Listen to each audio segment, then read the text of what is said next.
These were the final words my father uttered before thrusting me into an October downpour and bolting the door shut behind me.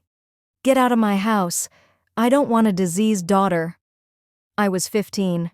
No jacket, no cell phone, not a single dollar in my pocket. Just a school backpack stuffed with algebra worksheets. Rain had already drenched my sneakers through. 3 hours later, the police rang him. When he heard what they told him, his face drained of color. But by then, the damage was irreversible. My name is Sherry Walls. I'm 28 now, sitting in my Boston apartment, watching raindrops trace slow paths down the glass. On the kitchen table lies a letter, trembling script on inexpensive nursing home notepaper. After 13 years of complete silence, my father asks to see me. He writes that he's dying. He writes that he's sorry. Rain has a way of dragging me straight back to that night. October 14th, 2011. I came home from school like it was any ordinary Tuesday. Backpack slung over one shoulder, mind buzzing with the algebra test I'd just crushed. I was thinking about supper, about assignments, about the concert poster I planned to buy with birthday cash, normal 15-year-old thoughts. I had no clue that in less than 2 hours I'd be trudging alone through an icy tempest, unsure whether I'd make it to morning. The instant I crossed the threshold, I sensed trouble. My father stood in the living room, looking ready to erupt. Face flushed crimson, hands quivering. One fist clutched a crumpled wad of bills, the other held empty prescription vials. My older sister Karen hovered just behind him, 19 years old, 4 years my senior. Her expression was textbook concern, worry, sorrow, a shattered heart, the flawless portrait of a devoted big sister who'd just uncovered something awful about her little sibling. But I caught her eyes, a fleeting glint she couldn't quite suppress. Triumph. My stepmother Jolene lingered in the kitchen doorway, arms folded, mouth a thin line. Silence was her specialty. Father didn't even let me drop my bag. He exploded, yelling as though I'd torched the place. He accused me of pilfering from his wallet for months, said I'd been purchasing drugs, concealing them in my bedroom, said Karen had discovered the proof, cash hidden in my dresser, pill bottles stashed in the closet, text messages linking me to dealers. I tried to protest. I insisted I'd never touched his money, never seen those medications, didn't even understand the allegations, but the words choked in my throat. I realized the worst truth. He wasn't hearing me. His verdict was already sealed. Karen had spent the entire day priming him, spoon-feeding lies coated in sweetness. She stood there wearing devastation like a mask, claiming she'd fought so hard to save me that she hadn't wanted to expose me but couldn't bear watching her baby sister spiral any longer. It was an Oscar-worthy performance, and my father swallowed every syllable as sacred truth. He seized my arm with bruising force and hauled me toward the front door. My backpack lay where it had fallen. He snatched it up and hurled it into my chest so violently I staggered. Then he flung the door wide. Rain poured in sheets. Distant thunder rumbled. The temperature had plunged 15 degrees since breakfast. He stared straight into my eyes and repeated the verdict. "Get out of my house. I don't want a diseased daughter." He shoved me onto the porch. The door slammed. The deadbolt snapped into place. And at 15, I became homeless. I stood frozen on that porch for perhaps 5 minutes. Not from the cold, though it was closing in, but from sheer disbelief. I kept waiting for the door to reopen, waiting for someone to shout that it had all been a terrible mistake. No one came. My phone sat on my bedroom desk. I hadn't been allowed to grab anything except what was already on me. The backpack contained textbooks, half a granola bar, and nothing remotely useful for surviving outdoors. No coat, no cash, no way to call anyone. 2011. Payphones still existed somewhere, but who carried quarters? Not a straight-A teenager who spent allowance money on band posters. So I started walking. I didn't consciously choose a destination. My body simply moved toward the only safe harbor I knew. My maternal grandmother Dorothy's house, 7 miles away. 7 miles in a car is nothing. 7 miles on foot through freezing rain in canvas sneakers with no outer layer feels eternal. I followed Route 9. Darkness, slick pavement, cars whipping past and spraying filthy water. I was merely a silhouette on the shoulder, a shape drivers preferred not to notice. After the first mile, my clothes clung to my skin like a second icy layer. After the second, my fingers refused to bend. After the third, my teeth chattered so fiercely I feared they'd shatter. Yet I pressed on. What alternative did I have? Return and plead for belief? He'd already decided.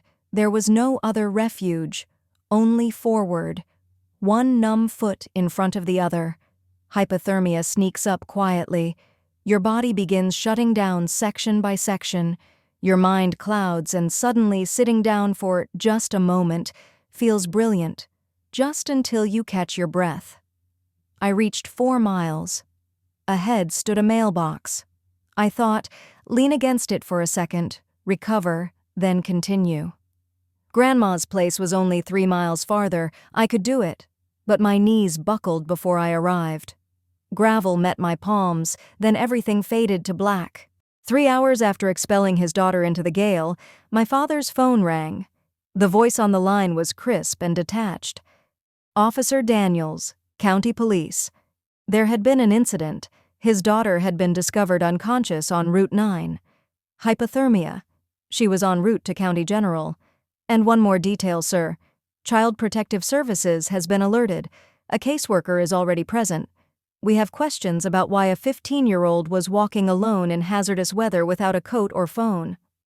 We require you to come to the hospital and bring any evidence you possess. My father's face turned the color of bone. Hospital staff later described him as a man watching his entire existence collapse in slow motion. Karen stood beside him when the call came. For the first time, her flawless facade cracked, just a fraction.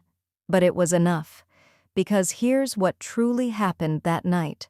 The woman who discovered me unconscious by the roadside wasn't some random passerby. Her name was Gloria Hensley, and she had spent 35 years in Child Protective Services. She recognized every form of mistreatment, every variety of neglect, every parental fabrication imaginable. When her headlights swept across a drenched teenage girl lying alone in the rain with no coat and no one searching for her, she knew precisely what she was witnessing. And she refused to let it pass. My father believed he was eliminating a problem that evening, thought he was purging the household, excising the rotten fruit, shielding his family from a flawed daughter unworthy of his affection. What he actually did was ignite a fuse, and he had no idea of the explosion to come. Before we go further, if this tale resonates with you, please subscribe and drop a comment. Where are you reading from and what time is it there? I see everyone. Thank you for the support. To grasp why my sister did what she did, we need to rewind to when the cracks first appeared. My mother, Patricia, passed away in 2006 from cancer. I was 10, Karen was 14. One day we had a mom who flipped pancakes on Sundays and braided my hair for school photos. The next we stood beside a hospital bed watching monitors slow until they flatlined. My father unraveled. He went to work, came home, sank into his recliner, and stared at nothing. The house could have burned. He might not have noticed. So Karen stepped into the void. At 14, she cooked dinners, signed forms, ensured I reached school on time. She became the dependable one, the mature one, the child he could rely on. He praised her endlessly. What would I do without you, Karen? You're so grown up, Karen. You're the glue, Karen. He never once asked how she was coping with our mother's death. He simply expected her to manage everything else. My father had 2 blind spots, his eldest daughter and his beloved recliner. Both were worn, fraying, in desperate need of replacement, yet he couldn't see it. What he refused to notice was what happened when his back was turned. Karen wasn't merely stepping up, she was constructing an empire, and in her empire I was the serf who had to stay in place. It began subtly. Homework vanishing the night before it was due. Field trip permission slips never reaching teachers. Favorite shirts shrinking in the wash. Oops, accident. Birthday invitations I sent that friends never received. Messages from classmates disappearing. A reputation built brick by brick without my knowledge. She'd approach my teachers with a sorrowful face, explaining I was struggling after Mom's death, acting out at home, needing patience. She crafted an image of a troubled girl, and everyone bought it because she seemed so responsible, so caring. I tried telling father once. I sat him down, explained Karen was sabotaging me, spreading falsehoods. He looked at me like I'd lost my mind. "You're just jealous of your sister. She's trying to hold this family together. Be grateful." After that, I learned to stay quiet, stay small, survive until escape. 2 years after Mom died, father remarried. Jolene was pleasant at first. Smiles, casseroles, effort to fit in. Karen immediately called her Mom, a tactical move to solidify her status as the good daughter. I couldn't do it. My real mother had been gone only 2 years. My heart wasn't ready. That refusal cost me. From then on, Jolene treated me like an intruder in my own home. She and Karen formed their own alliance. I wasn't welcome. By 15, the battle lines were drawn. Karen was the golden child, flawless. I was the problem child, the one who couldn't get it together. Then came the money. Mom had created trust funds for us before she died, $45,000 each, accessible at 18. Not a fortune, but a cushion, a final gift. Karen turned 18 in 2009 and burned through hers in 11 months. Flashy car, designer clothes, lavish gifts for her boyfriend Trent, smooth talker with big schemes and zero legitimate income. By the time I was expelled 2 years later, Karen was broke. Trent kept promising the next big score. My $45,000 sat untouched until 2014, unless something happened to me first. Mom's trust included a safeguard. If either daughter was declared incompetent or institutionalized before 21, her share would be managed by a court-appointed family guardian until recovery. Karen and Trent saw the loophole. If I were committed for substance abuse, say because father found planted pills, cash, and drug dealer texts, then a responsible guardian, a concerned older sister, could control my fund. $45,000. That's the value Karen placed on her little sister. The week before she ruined me, she set the plan in motion. Small cash withdrawals from father's account using his PIN. She handled household finances. Trent's empty pill bottles saved. A prepaid burner phone bought at a corner store loaded with fake texts. On the morning of October 14th, while I ate breakfast and worried about my algebra test, Karen slipped into my room and planted it all. Cash in the dresser, pills in the closet, a note with the burner number as proof. Then she went to father in tears, revealing his youngest daughter's terrible secret. He believed her instantly. Why wouldn't he? She'd spent 9 years as the perfect daughter. I'd spent 9 years being painted as troubled before I even knew the portrait existed. By the time I walked through the door after school, my trial was over. Guilty. Sentence. Exile. That's how I ended up on Route 9 in pouring rain, heading toward Grandma's house like it was the last light on earth. But Karen made one critical mistake. She didn't count on Gloria Hensley. I don't recall much of the collapse, just gravel biting my palms, then darkness, like a TV switching off mid-scene. What I remember is waking, fluorescent lights, antiseptic smell, a scratchy blanket tucked around me like I was something precious. For the first time in years, I felt protected. A woman sat beside my bed, silver hair in a neat bun, reading glasses, closed paperback in her lap. She looked like a cookie-baking grandma, but her eyes were razor-sharp. Her name was Gloria Hensley, 67, retired after 35 years with CPS. She'd seen every kind of cruelty adults inflict on children. Driving home from book club that cold October night, her headlights caught me. She slammed the brakes, grabbed an emergency blanket from her trunk, old CPS habit, wrapped me up, called 911, stayed until the ambulance arrived, then followed to the hospital. 4 hours later, when I woke, she was still there. She handed me terrible hospital coffee. "It's awful," she said, "but it's warm." I laughed, actually laughed. She smiled, gentle and knowing. There she is. Now tell me why a 15-year-old was alone on Route 9 in a storm with no coat or phone. So I told her everything. The accusations, the planted evidence, years of Karen's sabotage. She listened, nodding, never doubting. When I finished, she was silent a moment, then said, "I believe you, and I'm going to help you prove it." Those 7 words changed everything. While I was unconscious, events had moved fast. Hospital called police about a minor in peril. Police contacted next of kin, father. I'd have paid to see his face when Officer Daniels explained, "Daughter found unconscious on Route 9, hypothermia, says you expelled her into the storm. CPS on scene. Bring evidence." Father and Karen arrived around 10:15 p.m. I was awake by then, sitting up with Gloria beside me. Also present, CPS worker Maria Santos and a uniformed officer. Not the welcome they expected. Father looked rattled, not guilty, yet just inconvenienced. Karen, for the first time, looked nervous. No smirk. They anticipated a scared girl ready to confess and beg to come home. Instead, they found professionals asking sharp questions about why a child was wandering in dangerous weather with no protection. The balance had shifted. Karen tried her usual script: concerned sister, troubled sibling. Maria Santos, with 30 years of experience, saw through it instantly. With no protection. The balance had shifted. Karen tried her usual script: concerned sister, troubled sibling. Maria Santos, with 30 years of experience, saw through it instantly. 7. Then Grandma Dorothy arrived, 5'2" of pure steel at 67. She'd never trusted Father or his new family. She lived 40 minutes away. She made it in 25. I heard her sensible heels clicking down the hall like gunfire. She stormed in, placed herself between me and Father. "That's my granddaughter," she declared. "What has this idiot done now?"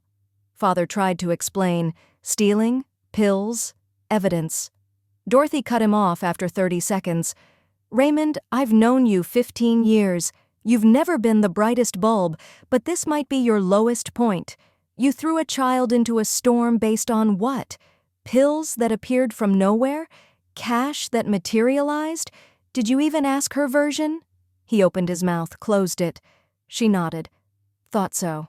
Dorothy didn't just love me, she fought for me. That night, while I shivered in a hospital bed, she went to battle. She demanded an emergency custody hearing, right then near midnight, called a family court judge who owed her a favor, PTA connection. Hospital social worker laid out facts.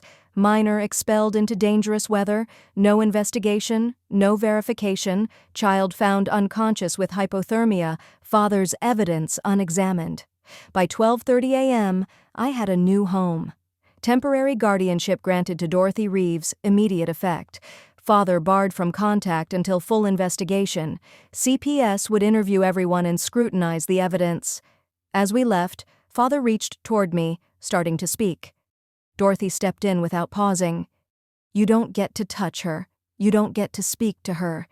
You had your chance to be a father and you threw it into a storm. We're leaving." She guided me to her ancient Buick, heater blasting, tucked another blanket around me. I looked at her, tears streaming. "Grandma, I don't even have clean clothes. I have nothing." She patted my hand, eyes fierce yet tender. "Honey, you have me, and I have a Target card. Tomorrow we shop. Tonight you eat soup and sleep in a bed where no one will ever throw you out again." That was the first night of my real life. Grandma Dorothy's house had 3 rules. Breakfast at 8, homework before TV, no nonsense before her second coffee. It wasn't fancy. 2 bedrooms, 1 bath, kitchen smelling of coffee and cinnamon, but it was warm, safe, full of love. For the first time in years, I could breathe. 2 weeks later, Maria Santos called. "Mrs. Reeves, you'll want to sit down. The evidence Mr. Walls provided doesn't hold up, and we found security footage that tells a very different story." Karen's flawless scheme was unraveling. Maria wasn't just ticking boxes. She was a detective in a cardigan. She traced every thread. The $800 cash in my dresser? From an ATM withdrawal that very day, 2:47 p.m. bank footage showed Karen, same jacket, same ponytail, same dented white sedan in the background. My alibi was ironclad. 5th period chemistry, present until 3:15. Teacher remembered my question about covalent bonds. Impossible for me to be at the bank. The burner phone? Purchased 4 days earlier at a convenience store 2 blocks from her gym, camera caught her in yoga pants, car visible. The pills? Traced to Trent's prescription. He'd reported them stolen 3 days after I was expelled. Convenient timing to cover the planting and get a refill. Then, the deeper dig, forged checks on father's account over 2 years, totaling nearly $18,000, funneled to Trent's schemes. Karen hadn't just framed me, she'd been embezzling for years and needed me gone before it surfaced. Grandma hired Leonard Vance, a family friend lawyer who'd known Mom since childhood. He filed for permanent guardianship and a civil suit against Karen for fraud, emotional distress, everything possible. He locked down my trust fund with extra oversight. Living with Grandma was learning to breathe again. New school, real friends, counseling to process years of manipulation. Dinner at 6 sharp. Chaos could wait until after meatloaf. Meanwhile, father's world crumbled.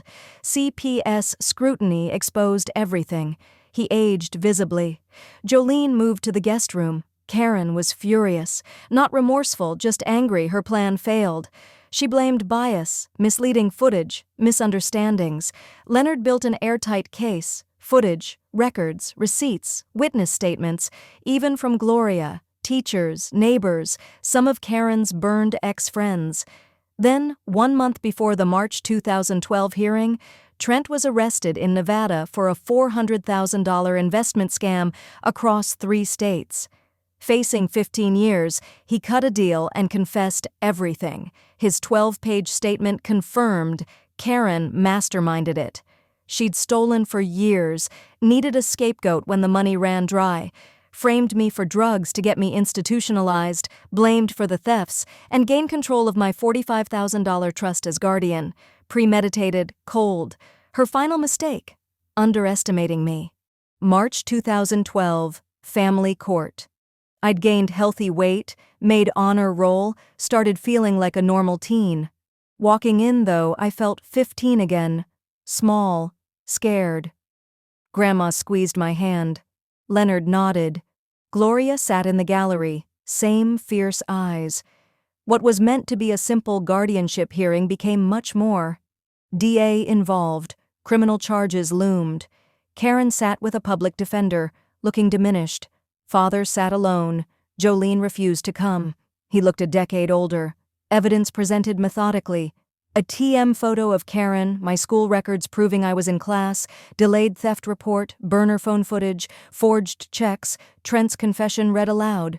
Karen tried to play innocent on the stand. Prosecutor showed the ATM image. Is this you? Silence. You withdrew $800 for groceries? And didn't mention it when accusing your sister of stealing that amount hours later? More silence. How could she withdraw money while in chemistry class 12 miles away? Jolene testified under oath. She'd seen Karen slip into my room that morning, borrowing a hair tie, emerged empty-handed. 2 days earlier, she overheard Karen on the phone with Trent. Everything is in place, she laughed. Father testified, voice cracking. I trusted her. She was always the responsible one. Judge Patricia Morrison, 30 years on the bench, cut through. Trust is no excuse for negligence. You abandoned a minor in dangerous weather based on unverified claims. That is not parenting. That is abandonment.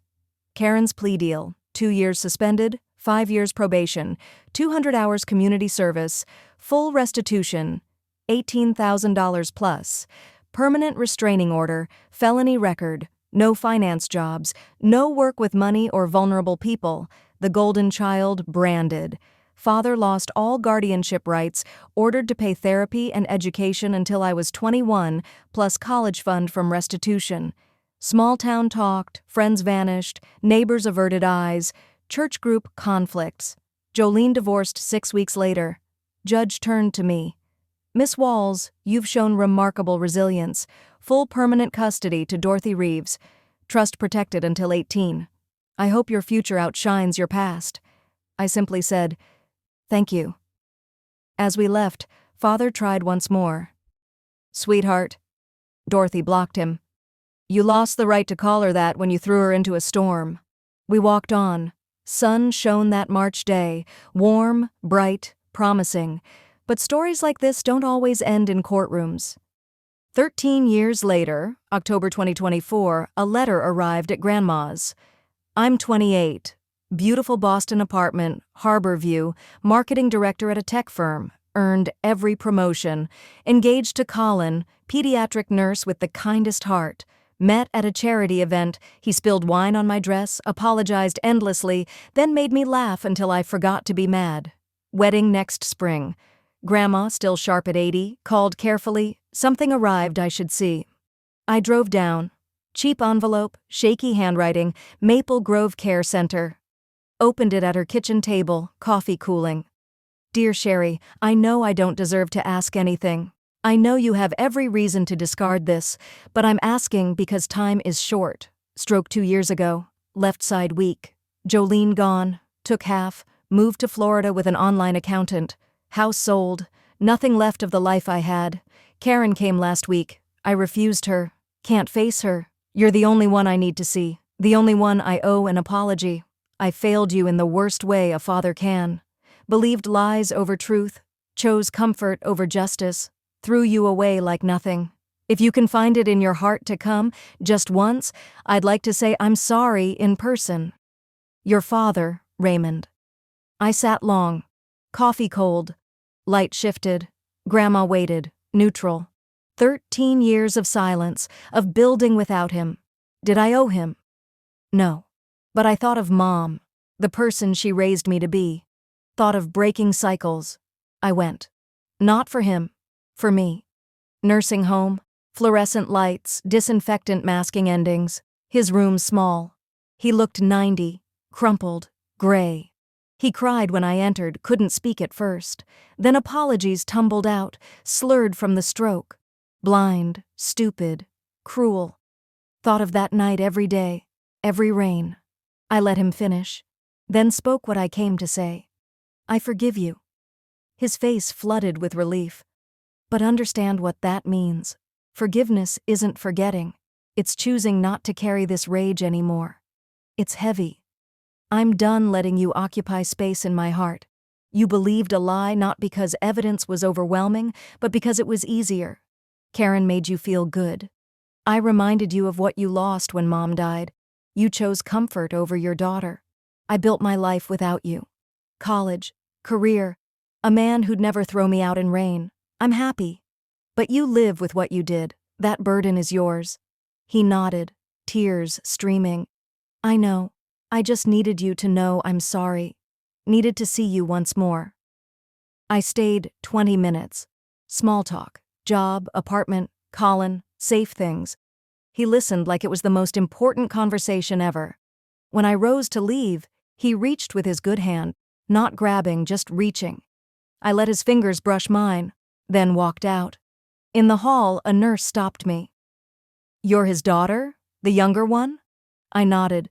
Your sister came last week. He refused her, told us to send her away. I froze. He said he could only apologize to one daughter, and it wasn't her. Got very upset. Couldn't look at her face without seeing what she'd done. Something shifted. Not forgiveness, already given, but closure. Last page turning. I stepped into October sunshine. Same month, different weather, different life. 13 years ago, October was rain, betrayal, hypothermia. Now it's falling leaves, pumpkin spice, anniversary of when my real life began. Some storms don't destroy you. They redirect you. That October night I lost a house but found home. Lost a father who didn't deserve me. Found a grandmother who did. Lost a sister who never loved me. Found myself.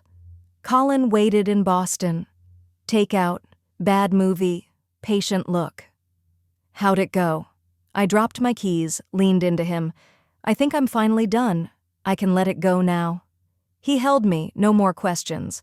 That's Colin, knows when to hold space. Next spring, wedding at Grandma's. Small, intimate, good food. Meatloaf definitely on the menu. Somewhere Karen works night shifts, wondering where it went wrong. Father lingers in a nursing home with regrets. Jolene pretends we never existed in Florida. But me? I'm in Boston.